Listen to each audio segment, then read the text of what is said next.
Hello and welcome to Jaw Law. I'm your host, Joe McGregor from Dallas, Texas, and today we're talking about all the drama surrounding the FTC non-compete strike down.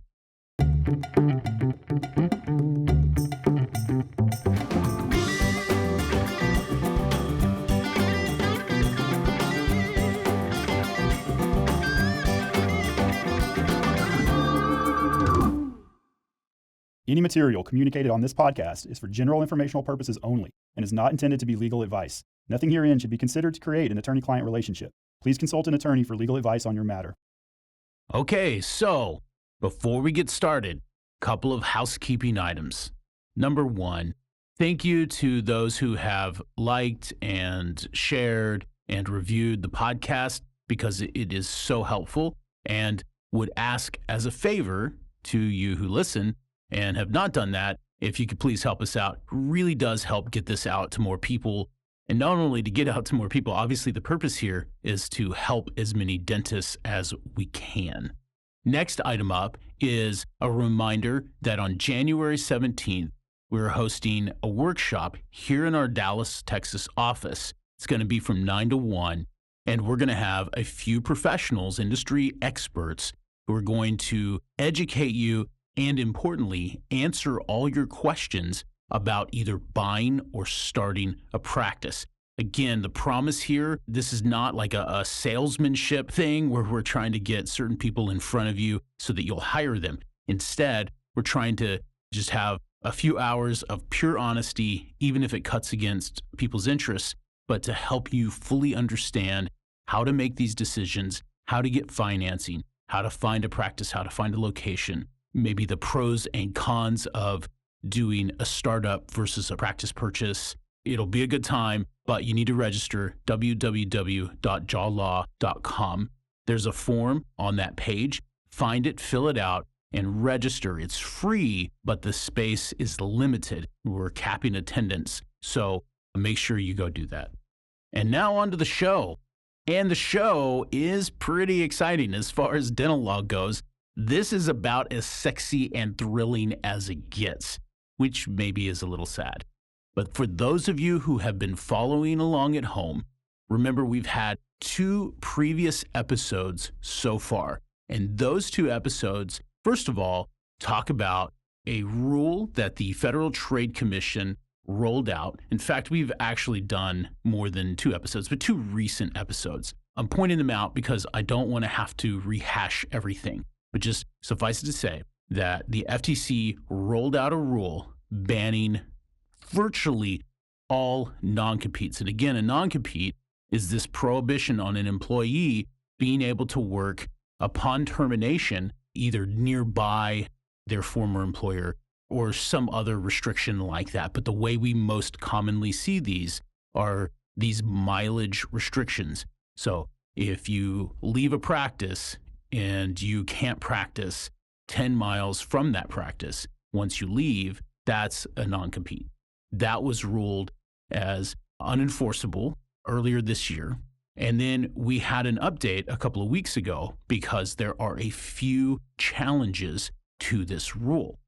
The one we're talking about today is one in Texas. It has made, as of 2 days ago, it has made this rule that the FTC rolled out unenforceable. So it's suspended. It's not happening yet. The case, for you who are nerdy enough to go chase it down, it's Ryan LLC, which is this tax preparation firm. It's Ryan LLC versus the Federal Trade Commission. So they sued the Federal Trade Commission, and going back to a previous episode, what happened was the judge suspended the rule, the FTC rule, the non-compete rule, for Ryan.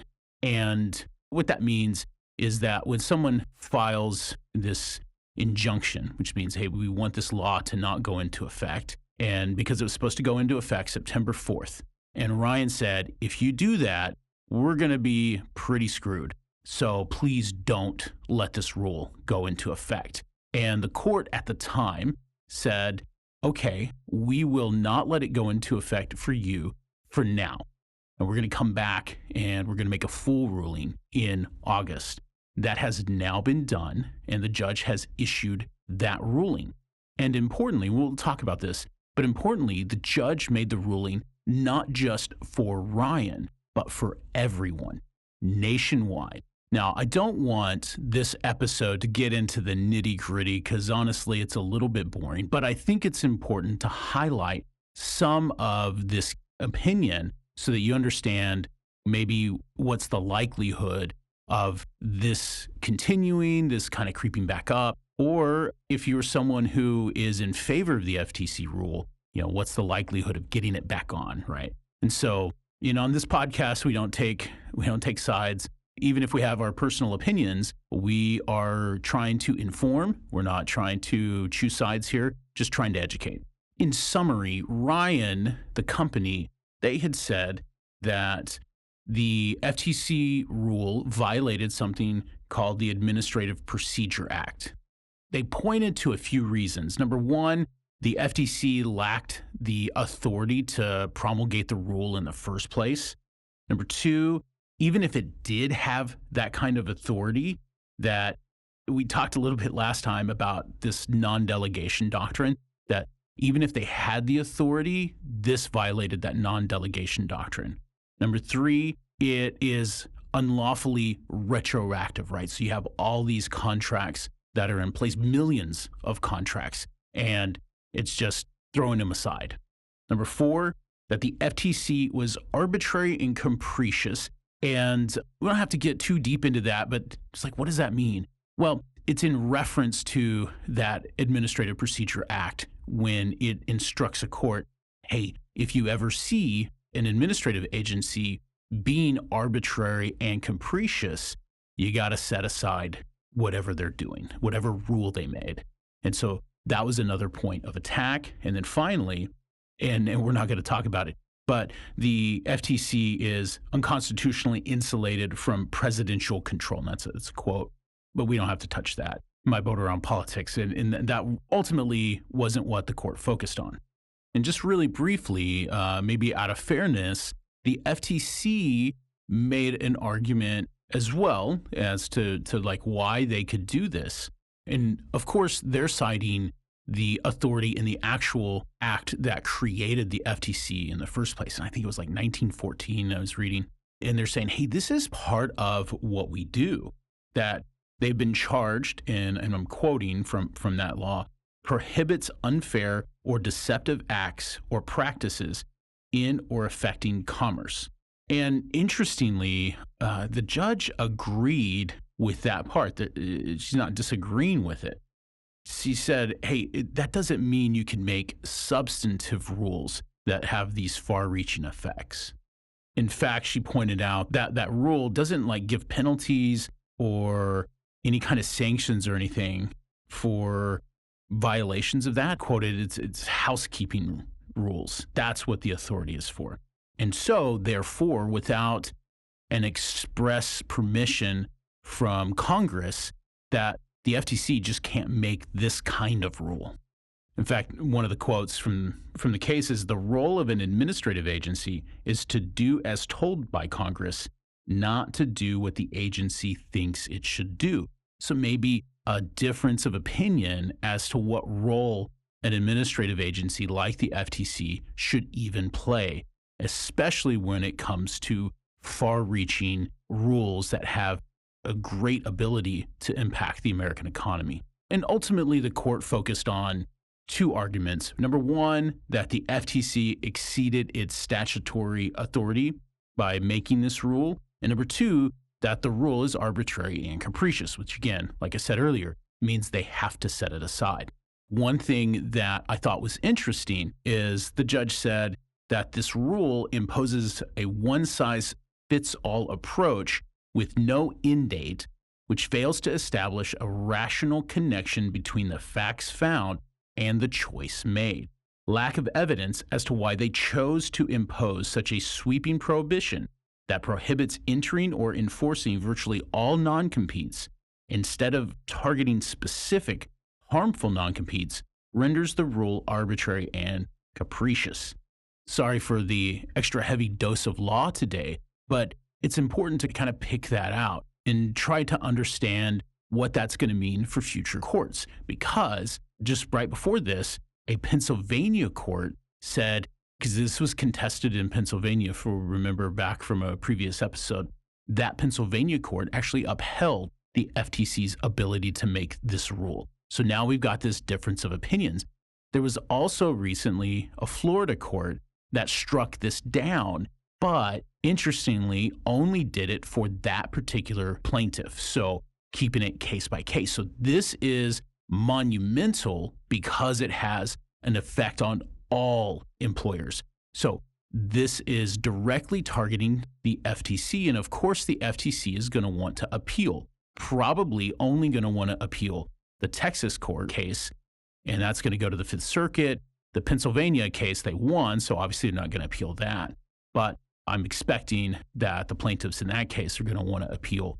And when you have both appellate courts affirm these decisions, now you got a problem. You got a legal problem, and one that is spanning the entire country. So the chances that this goes to the Supreme Court is pretty good. You never know what cases they're going to take, but this seems like a pretty ripe one. And I brought up the legal aspects of this Texas court so that we can try to do our best to anticipate where this is going to go. And if you remember our last episode where we did also dive a little bit into the law, I think that my guess, and these are always just guesses, there's so many lawyers involved here and they all have different opinions. And there's a difference of opinion of whether this is depending on what outcome you want, whether this is a good thing or a bad thing. If we're going strictly on the law, my guess, I'm inclined to believe that this is probably not going to work out for the FTC, particularly with the court that we have now, the Supreme Court. I just won't be surprised if what they say is, hey, FTC, you didn't have the ability to make that rule.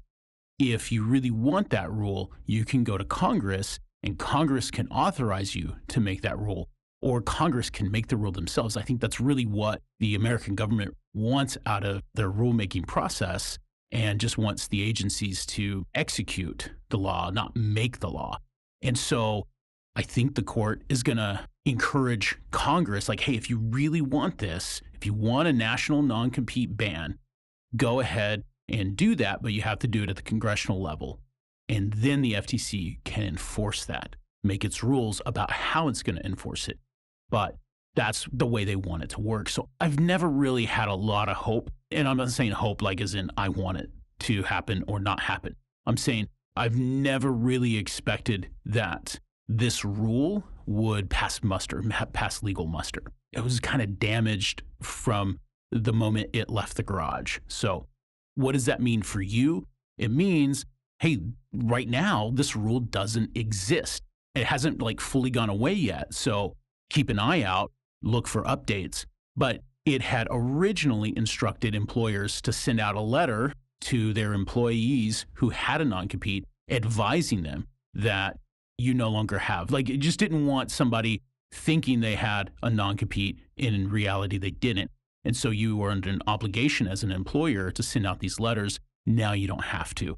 And now, if you had a non-compete in place, we still have to honor it. Whether you're the employer or the employee, it is still, at least on its surface, honored. And if you want to challenge it, it's on a case-by-case basis based on state law, not federal law. I definitely don't think this saga is over. And by the way, like on a personal note, I know people on both sides of this. There are plenty of people who feel kind of hard done by certain non-competes. And there are plenty of practice owners who feel that stripping away a non-compete is going to be absolutely detrimental to their practice.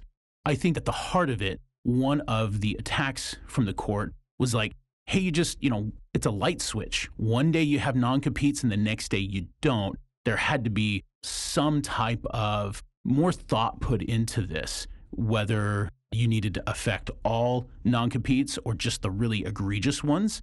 And did you need to phase it in, phase it out, something like that. And I think that's instructive for us. We have time for those who want a non-compete. There's no promise that they're going to be legal forever. So I think that now you have some time to think about if non-competes are ever fully done away with, what are you doing to protect yourself for that eventuality? And it's certainly no eventuality, right? But you should think about ways in which you can conduct your business and interface with your key employees just in case that happens. Bear in mind that there are states that prohibit non-competes, and they manage. So this is an opportunity for everybody to kind of look over their shoulder and say, hey, what's everyone else doing? What should I be doing? How can I manage my business better so that this isn't as much of a threat? So like I said, this is not over. It will continue. So please keep updated. My cell phone number is 972-975-2215. Happy to answer any questions about this or obviously anything else dental related. My email address is jmcgregor@mcgregorfirm.com. Thank you so much for listening and for tuning in. It's really encouraging. It's fun to do this. And if you ever have any other questions, feel free to ask. And if you have any podcast questions, send those in. Shoot me an email. We'd love to answer your questions on the show. Thank you so much, and we'll see you next time.